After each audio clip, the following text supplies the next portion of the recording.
Hi, this is Ralph Wilson with Web Marketing Today. We're here in San Francisco at the eMetrics Web Marketing Optimization Summit, and I'm here with Bryan Eisenberg, who's an expert in optimization. You've been doing this for years and years. 10 years. And now it's really come into his own, and that's really kind of what this whole conference is about. I wanted to ask you about product shots or hero images. People call them different things. Yep. What makes a good product image? So I think a good product image is one that helps the customer buy. Well, let's do it that simply. Let me give you a couple of quick examples. So let's say we're going to start with, we're going to sell pears, right? And you'd imagine the typical e-commerce site out there is going to take a picture of a pear, maybe they have some lighting on it with a little shadow, and that's about it. Okay, and if that is enough to entice customers to buy, that's terrific. And then I'd like you to go to Harry and David's. And Harry and David's, you go there and you see their product images for the pears that they sell. And they have the box of it there. They have one pear cut open and a little bit of a hand in there with a spoon. And you can see the liquid falling off the spoon. And you could literally almost feel it in your mouth, the sweetness of the pear, the juiciness of the pear. And it's actually telling a story. It's giving context to the image. It has a message. What's the message of that picture? Exactly. That this is something that's going to be delicious and juicy, and it's not like a normal pear that you have.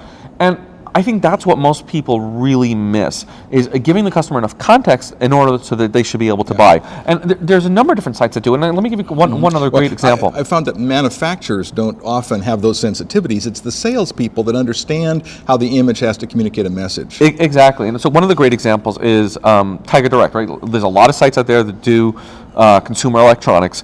And if you go to Tiger Direct, first of all, any product they have lots and lots of pictures of them. They'll take it from all different angles. They'll take it, they'll open up the box. They'll show everything that's in the box so people can get a sense of what's coming with it.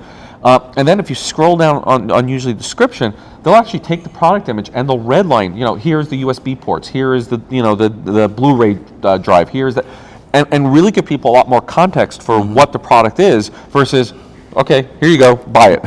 Now, what if you have a product which is really a service? How do you picture a service? It's actually very complex. If you're doing software, obviously you want to have things like strong demos, and you can use software like Camtasia from TechSmith. Mm-hmm. You can have some great screenshots. But same thing, give it some context, right? Don't just show me a screenshot and assume I know what it means. You have to point out what the value is that I'm seeing in the screen.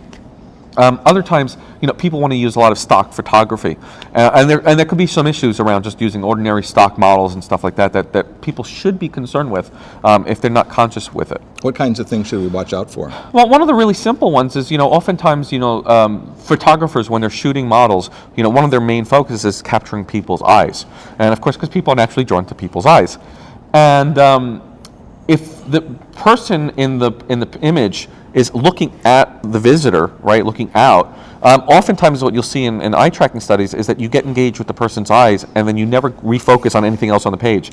Now, if your goal is to have people look at your models, you've done a great job. So the models really have to help tell the whole story, not capture so much attention that they are the story. Correct, and you want them to basically help you refocus people on the content, right, and reinforce the messages that you have. Mm-hmm. Other times I've seen some great examples of if you have specifically a long page, you use images alongside it to help draw attention and summarize what it's trying to say in the copy.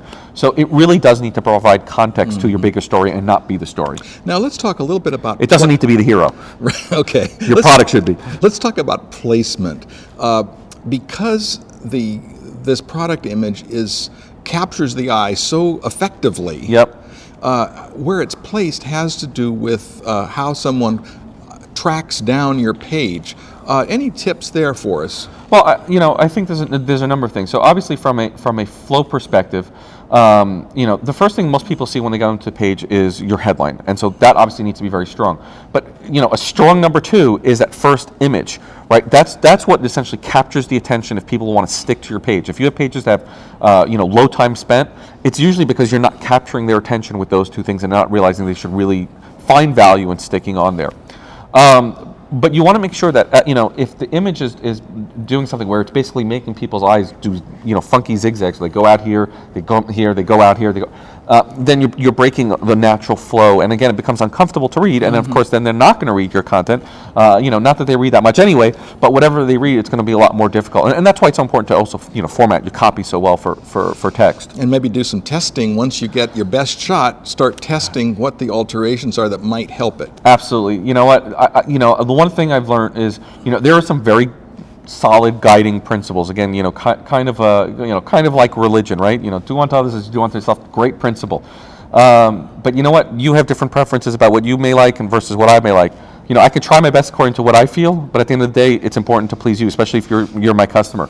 And so the best way to find out what you really like is throw it out to a test. I think it was Claude Hopkins, 1923, who said, throw it out to the court of last resorts, your customers.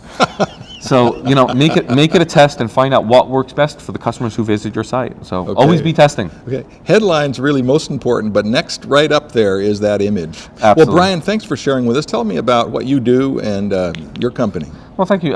So, Ralph, Future Now was started 10 years ago to focus exclusively on the problem of improving conversion rates. We have a number of content, training, and services aimed for companies of all sizes. We publish a blog about the topic called grok.com.com. Which I read. It's great. Thank you very much. And I've been a huge, long-time reader for yours. I can't tell you how much it shaped where I am today. And books? And I've written 2 best-selling books. I've written a book called Waiting for Your Cat to Bark and Call to Action, and I have a new book coming out in the late summer or fall called Always Be Testing, the complete guide to Google Website Optimizer. All right. Thanks, Bryan, for sharing with us. This is Ralph Wilson with Web Marketing Today.